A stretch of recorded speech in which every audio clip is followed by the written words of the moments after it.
Денеска обвинителството не се произнесе за барањето од минатото рочиште на одбраната на првообвинетиот Дејан Јованов за замена на ефективен притвор со куќен притвор. Најави дека ќе разгледаат документацијата и на следното рочиште ќе се произнесат. Судењето продолжи со сведочење на студентка која често ја посетувала дискотеката Пулс, а критичната вечер, околу 1 час од пополноќ, имало двајца обезбедувачи, а со незиното друштво, кога пристигнале во дискотеката, за време на настапот биле предбината.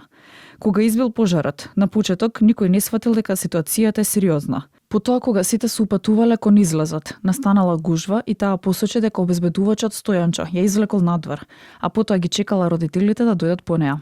На прашање на судот, девојката одговори дека додека била малолетна, одела во дискотеката Пулс и барале лична карта, но не била сведок на полициски рации во дискотеката. Снимав со телефон, додека снимав не забележав, а после 1 минута видов дека почнува да гори плафонот. Ние останавме и свативме дека е нешто сериозно. Еден од пеачите од бендот повика да излеземе надвор.